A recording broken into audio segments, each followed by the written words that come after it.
Hello and welcome to another episode of In Bold, the podcast from the Strategy and Middle East team. If you joined us last time, you'll know that this is the podcast that talks to real experts with hands-on knowledge, sharing their insights on significant trends, future outlooks, and the opportunities. In short, we go behind the headlines to see what's underlying the news. And it's great to have you back with us. My name's Jonathan, and I'm your host for today.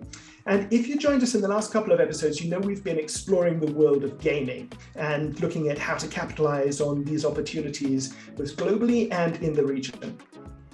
And today we're going to talk about the eSports market, one of the world's fastest growing technical and entertainment industries.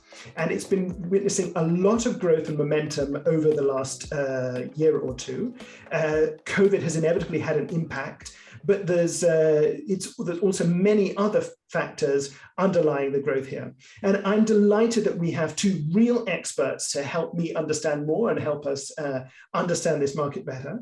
So we have Jad El-Mir from Strategy and in the Middle East, and Badr Al-Mashoud, who's head of STC Play. So gentlemen, thank you very much for joining us here today. It's great to have you with us. Jad, I'd like to ask you first, if I may. Could you just help us understand what is exactly eSports? So give us a brief definition of that. Thank you, Jonathan.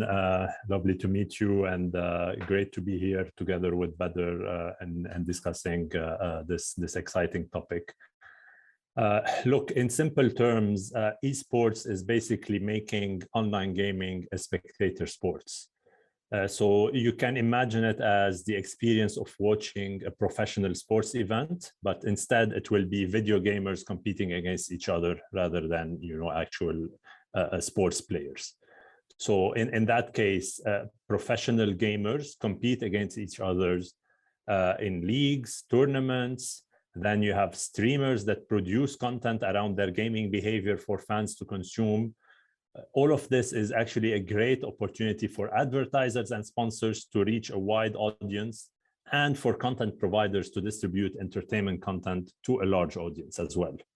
So similarly to any traditional sports industry, the esports ecosystem has really a wide array of stakeholders, most of which become forces to be reckoned with, especially publishers and athletes. So this ranges from game publishers, event organizers, leagues, teams and athletes, brands, digital and linear media that distribute this content, the fans, obviously, but also some governing bodies that are popping up around the world to be able to, let's say, regulate or properly manage this whole ecosystem. Fascinating. And Jed, you're joining us from the UAE today, is that right? I am joining you from Dubai, actually, yes. And what's the weather like today? Is it? It's a lovely weather today. Can't wait to get out of the office and spend some time outside.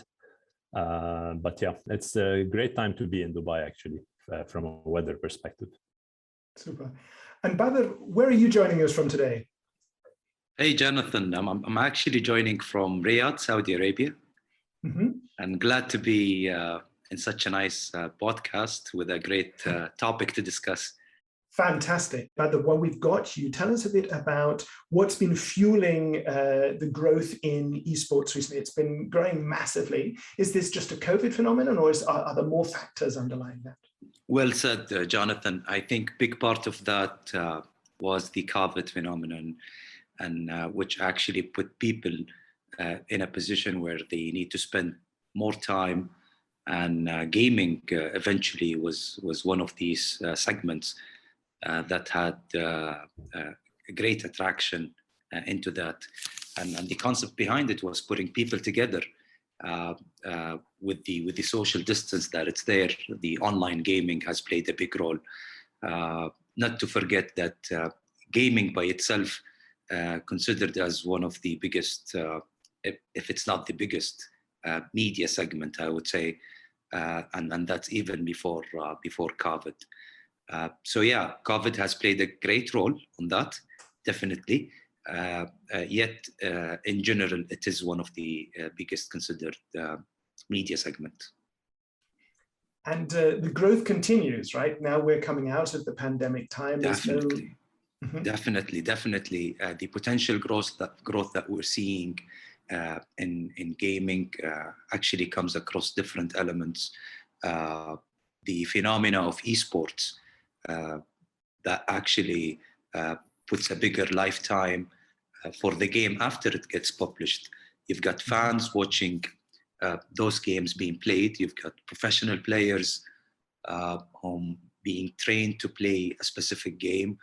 You've got eSport teams forming up and becoming a well-structured organizations that has a growth career into it. All of that, if you put them together, they definitely contribute to the growth potential within gaming. Let me add to that. I agree with everything that Badr mentioned. And yes, indeed. So if we look at numbers, so globally, I mean, it is expected that the esports market will almost double in the next 5 years, right? Going from a bit more than 1.3, 1.4 billion today to roughly 2.5 billion in the next 5 years. That's and right. I would say, in addition to everything that Badr mentioned, that there is also the phenomenon of the shift in consumer needs that is fueling this popularity of esports and the advancement of technology. So we have today, significant improvement in connectivity through fiber, through 5G, that is, improving the whole distribution and the reach for both the viewers, but also for the gamers that participate in such events. You have, a shift, in the type of games that are played. So more and more people are consuming what we call mobile esports. So some light applications in emerging markets that are boosting the participation, especially in Asia. Badr mentioned, the emergence of leagues and teams, and this is gaining more and more popularity and helping, grow that business. And I would add to that the increased investments from non-endemic brands. So we're seeing a lot of brands getting excited about this industry, and coming in and sponsoring or even advertising or even creating events around the esports leagues and tournaments. So you mentioned that in your introduction, Jad. So I guess it's a really amazing opportunity for these brands to reach target audience and very engaged target audiences in new ways. Is that right? I think just adding to what Jad was mentioning, it is a great opportunity for brands, and maybe I'll give a quick example. In one of the games, if I'm not mistaken, it was League of Legends. You can find Louis Vuitton kind of merchandise within the game. So there's a great association for brands, and esport is becoming a way for brands to be connected with the gamers community. If you can't catch, developing a game for you as a brand, now you have another medium where you can go and get connected through esports. That's a very good point, and I guess also it you can get to use the most successful and most popular games. You've always the risk if you develop your own game that Exactly. it may not win. That's great. Badr, while we have you, could you tell me a little bit about how the Middle East region compares to the rest of the world? We talked about the global trends driving this huge growth. What's going on in the Middle East region? Well, in the Middle East, we have the best ingredients down here. The number of players is actually quite massive, and the appetite of playing games is there since the beginning. But if we look at, for example, the amount of consumption on gaming video content, Saudi and the Middle East are considered one of the top. That's by the stats of YouTube. But if you look at the other side of the story, we're also considered as one of the highest countries who produces this type of content. Now, this might not go to the intention of playing game, but that gives you an understanding of how big the content or the video gaming content, whether it's over YouTube or over Twitch or over the different streaming platforms, is being produced and consumed. And you have this amazing youthful demographic in the region as well, which I suppose kind of also helps to create this potential and this usage. Absolutely. We do have the youth generation, which definitely helps in that. Although gaming could come across different age brackets, and that goes from the hyper casual gamers who using their phones to play these different games, all the way to the professionals that we have. And if I'll give a quick example on how professionals has been successful coming from this region. The champion of the world champion of FIFA game is actually a Saudi professional player who've managed to maintain that for the last 3 years. And we're seeing others are actually following the same route. That's on the professional play side. But on the other side, the content creators are actually taking the route into becoming stars when it comes to content creation. And here is the real opportunity by connecting brands, connecting fans, and not only playing the game but also go beyond that. Got it. Yes, and Jonathan, I would add also. So behind all of this, all of these great engagement, from players and from the audience here in the region, I think there are a lot of strong enablers that help achieve this. So you've mentioned the demographics before. I would add also the very strong state-of-the-art infrastructure, especially in Saudi Arabia and the UAE. So, for example, Saudi Arabia is ranked first globally in terms of 5G internet speed, right? And has an average speed that is double the global average. This helps a lot, in enabling that. But also, very importantly, we're seeing governments in the region being quite bullish about the sector and investing significantly, mainly with the objective of positioning themselves as the epicenters of or the hub, the global eSports hub, around the world. So we're seeing very large investments, again, especially in Saudi Arabia and UAE, both by governments mostly, but also by the private sector. Fascinating. It's so exciting to think of it becoming the global esports hub. What needs to happen for that vision to become a reality? What are the steps that need to take place?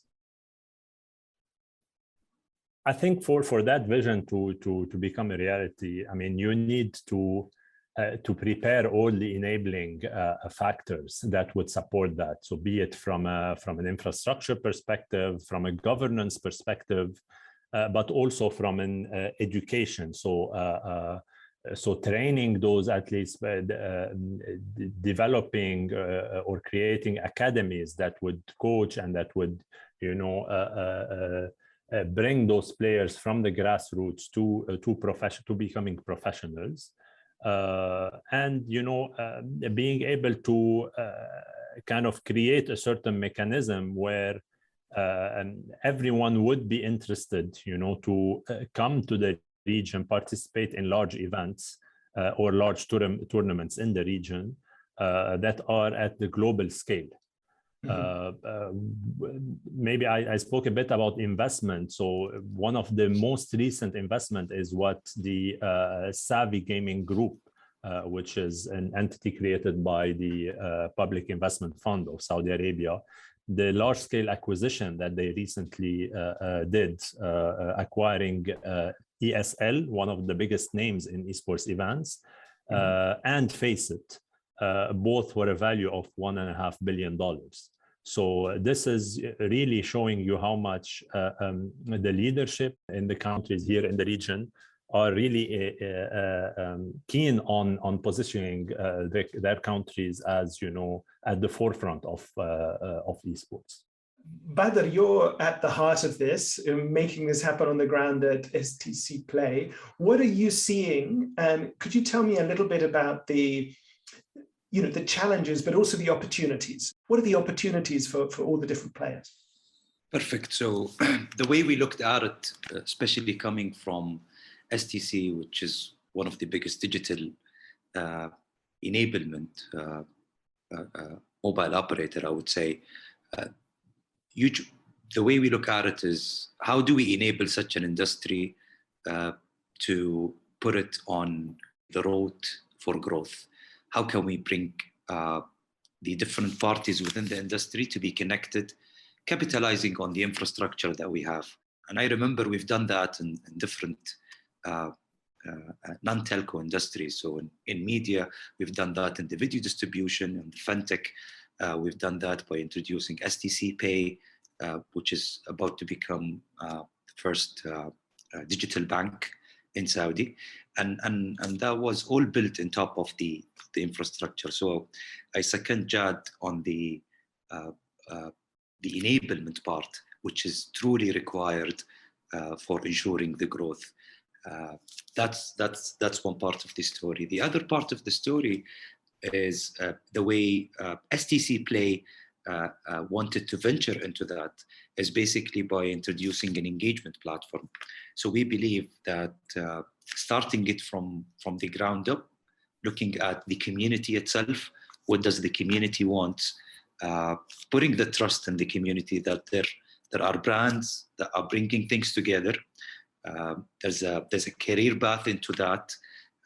If you changed your studies or you changed your focus toward this, rest assured that there are companies that will take you and give you the career path you want. And all of that comes from the vision itself, the kingdom vision itself.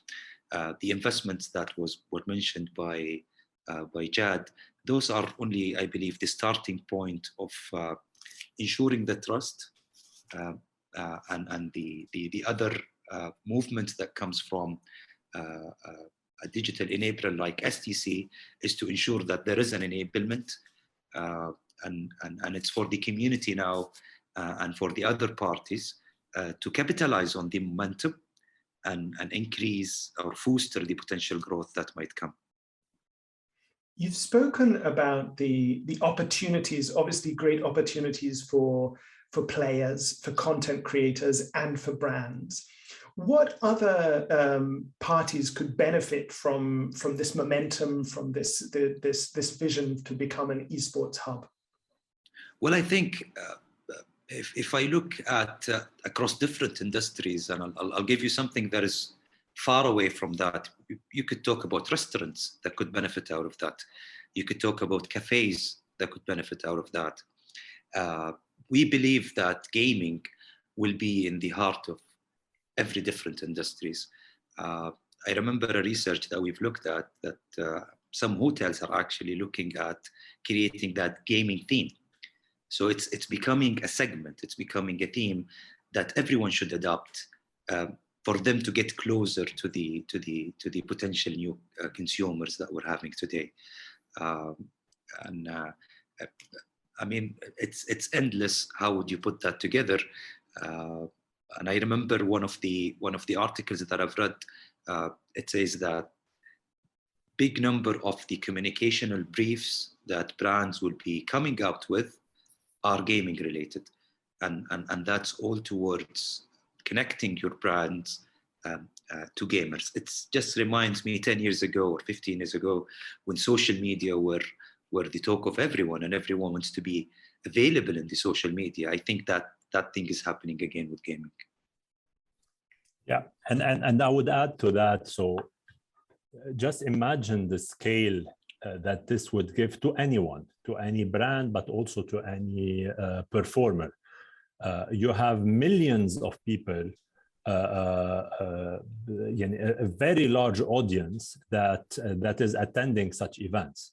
So just take the example of one of the singers or artists that can come and have a concert around that that game or that tournament that is there. So this band or this singer will have access to audience of millions of people, which physically this cannot happen, right? So this is just an example, for the entertainment industry. But also think about it also from another angle. If I am to do a small analogy with the professional sports, right? Go back maybe 100 years from now. So people used to just play football, for example, and there was no industry around it. Now, if you look at the football or basketball or any sports industry, it's a huge industry with a lot of new players, a lot of new companies, agencies, etc. Just imagine gamers today that are barely getting paid or that are doing this, out of their own time. Just imagine them in few years being traded for millions of dollars, similar to how Messi and Ronaldo, for example, are traded today, right? So this is where I think esports is going in the next few years, and it's going fast towards that ambition. If I may, Jonathan, the multiplier effect of such industry could actually be used in a different manner. Let's take a simple example. If you have a small city in the country and you wanna create a season in that city, and when I say a season, you want to make restaurants make money, you want hotels to be full, you want to use the convention centers over there. So you want to create a life in a matter of, for example, let's say 2 weeks. Just throw an esport event on there, bringing gamers together. People will be driving towards that event. So that's the type of multiplier effect when you are focusing into that industry and bringing it together. It can be used in a different industry or on a different purpose, where it could help in shaping up the market. Yeah, I think what Badr is mentioning is that the impact is not only for online players. There's a lot of impact on offline players. So he just mentioned a lot of examples on restaurants, hotels, convention centers, etc. But also building those,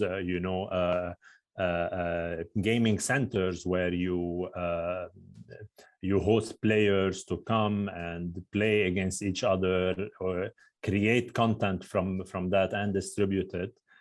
Will pick up a lot, and we're going to see a lot of the emergence of a lot of gaming centers all across the space that's there.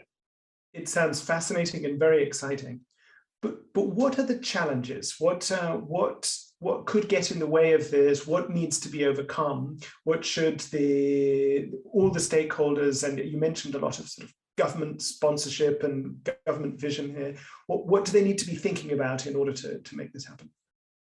I would say the challenges would be around how to properly govern this industry and make sure that it remains within certain boundaries where it's well regulated, controlled, if you want. So from a governance perspective, I know we always refer and we compare to professional sports, but here it's a bit different, right? So in professional sports, you have some entities that are governing each sports. The example, FIFA in football, right? In this case here, it will be quite different because the publishers have the upper hand there, right? Because they own the game. And accordingly, it will be hard to create a certain entity that comes here and try to, govern or regulate or put some rules and regulations around that sport. Now, some entities are emerging there. None has reached a state where they can claim that they're the reference for esports. And I think it will be challenging for one of them to become there unless they create a certain raison d'être, I would say, for what would they do versus what would they leave with the publishers. And I think the number of stakeholders that is involved in this ecosystem is also phenomenal, and needs a way, to improve collaboration across all of them. On the, Jad, you've brought a very important element, which is regulating the ecosystem and regulating how things goes within the esports, and that is actually what is becoming a nightmare for a big part of the ecosystem. And you're right. The point behind the owner of a specific game is the owner of the regulation on how that game being played. Is it going to an esport? Does it has an event or not? Yet putting the right framework from the enablement or the enabler parties, for example, on the country level, on the operator and telecom infrastructure level, will definitely help in driving more momentum for the game publishers, to do more towards a specific game. That's from the esports side of things. Prior to esports, you have to create the momentum of games to be developed. There should be new games coming down the road, and you should have developers, developing those games, and publishers publishing those games, and with that you will be able to have new content creators that promotes these different type of games. And in the challenge that is being faced in here is basically the educational challenge. So how do you foster the understanding of coding for gaming, or being a content creator for gaming is considered as a career path. This could come across parents, across universities, across programs that needs to be established, and even though if you got to study this, or you put yourself from an educational perspective into this, what about the skills? So where do you get the right skills, and how do you put them together? And after all of that, where do you go and work? So do you have a gaming company there? And I think that's where Savvy or PIF has spotted that by creating a gaming company. So Mr. Developer, if you have the ambitious plan to become part of or to have a career path in gaming, well, there is a gaming company that is established. At one day you can come and join it. So it's a collective work that needs to happen from different sides, and we're so glad in Saudi Arabia, and with the vision that we have, that gaming is becoming a segment. It's becoming a segment across the different ministries, across the different government bodies in large. And specifically on the operator side, I would like to share some of the activities that we're doing. Previously, we've never had a gaming experience being monitored across our network. So if you want to invest on gaming and we want to bring gamers together, we have to make sure that our network is suitable, or our connection is suitable for gamers. Today, we have a special team who consists of gamers. They have their own gaming lab within the network, and all what they do, they focus on how is the traffic going to FIFA? How is the traffic going to Fortnite, for example? What is the next release? When is the next release coming? So we make sure that our players who are playing using STC network are actually having the best experience.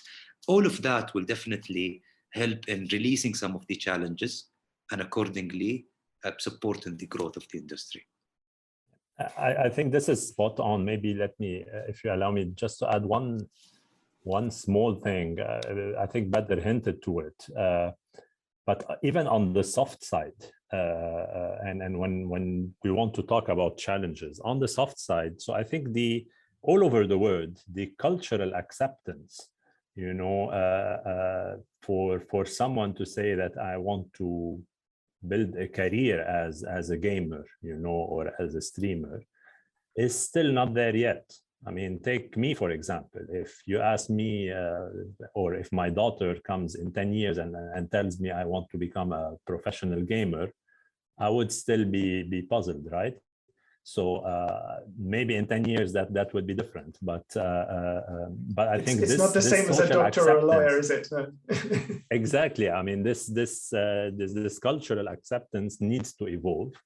I'm sure it's getting there. We can see a lot of examples, but obviously this will follow as a challenge all over the years. Interesting. We've been talking mostly quite generally. We've had a couple of very interesting examples from Badr about what's going on right at the heart of the STC play activities in Saudi Arabia. Could you share a little bit more what's going on in the kingdom, Badr, what you see and what you're looking forward to over the next couple of years? Well, looking at the different plans that has been put in there and the understanding of the ecosystem, Saudi is actually becoming the hub and the capital for gaming. And this will definitely result on different elements. We've heard about the introduction of AAA studios being established in Saudi. This will definitely promise and give the promise to the game developers to have the best experience when it comes to game development. The other thing is the casual gamers and the event organizers are also getting a part of that. So in Saudi, especially in June, July, we usually have what we call a gaming season that brings different type of IPs, different type of game eSport teams down here to Saudi, and where they get connected and exposed to the community. On the other side, the academies are taking a good shape when it comes to the discussion. We've started seeing that happening, and definitely the establishment of gaming centers, because as much as you put on the online, you need to have people on the offline gathering together. So we've started seeing some support when it comes to infrastructural support or financial support for different gaming centers to be enrolled out, and all of that will add to the main idea and the main concept of making Saudi the capital for gaming. And this is all driven by a clear national strategy that the kingdom has, that is putting, a clear vision and a clear ambition for everyone on where they want to achieve, but that also is helping in driving investments and funding wherever needed. Through development funds or through direct funds direct funding from the government. Fantastic. I think if I may, Jonathan, at a certain point of time, and that's very soon, Saudi will be, if you're a gamer and if you want to get attached to the gaming industry, I think Saudi will be the best place for you to live in. You will be facilitated to develop your next game. You will be facilitated to become a star when it comes to content creation, because everyone, as I've said, across the government bodies and even the private sector is actually marching towards creating that vision. Fantastic. If someone's listening to this and thinking, wow, there's tremendous potential here, I want to get involved, whether they are a brand or a gamer, what would be your advice to them? How can they learn more? How can they get closer to this topic? How can they start their journey to capture some of the opportunities? I think, in my opinion, they need to move fast, first of all, because everything is going extremely fast, and they need to be always up to date on what's happening, be it in the region, in the kingdom, or even globally. That's the first recipe, and this necessitates them, if anyone has a certain idea, to execute fast, because really there's no time for a lot of planning and taking time, because definitely someone else will grab that opportunity ahead of you and your idea might be obsolete in a few weeks. That's, I think, the most important element, to be agile and fast and be always up to date, versus anything that's happening around you. Then the second element I would say is, know what you want to be in and where you want to play within this whole ecosystem. This is a very wide ecosystem. You cannot do everything and you cannot be an expert and win in everything. Just decide where, based on your capabilities, where is the best area for you to play in and to win. And develop your business around that proposition. I think Jad, spot on. There's no time to wait on that, for sure. And my recommendation would be get closer to the right community. Be in a place where funding is there, where infrastructure is there. And where the gamers actually are there. All of that will definitely help in turning ideas and dreams into reality. And not only that, you will get into the flywheel of growth. You will be part of what we consider a growth accelerator, especially down here in Saudi. Superb. So, gentlemen, we've been talking a lot, but I'd love to ask you, what are the hot trends? What are the games that you're watching, both from an esports point of view and also to play yourselves? What are your favorite games right now? Well, I do car racing games, and I'm a bit hyper casual, so I've got a couple of games on my phone whenever I've got the time. But in terms of watching and keeping an eye on games, since I'm in the industry, I usually look at the big games that is being consumed, especially down here. So the PUBG mobiles, the Fortnite, FIFA. Definitely, we have a great segment for FIFA down here. So yeah, those are the games that I'm keeping an eye on. Excellent. How about you, Jad? Myself personally, I'm more of team games, I would say, or team sports games. So the likes of FIFA, NBA. This is where I spend most of my gaming time, whenever I have time. But yeah, so this is mostly where I'm most interested in terms of games. But I follow all the other prominent games that Badr mentioned, that are really becoming big titles around the world. Superb. Any final thoughts? So, Badr, what would you want to leave our listeners with today if they're coming to this? What are your conclusions? The only thing I would say, gaming is becoming the biggest segment in media. It will be connected to every single consumer or non-consumer, even brands. I think the amount of focus that has been put into that industry is worth keeping it on head. Just stay tuned for what's coming up on gaming, and I'm definitely glad to be part of that, Jonathan, with you and Jad. Absolute pleasure.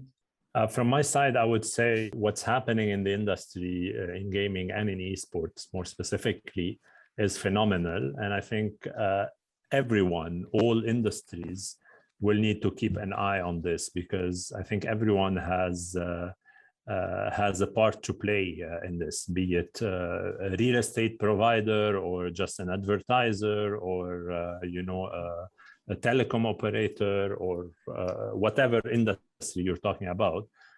You can have a certain say or certain play within that industry.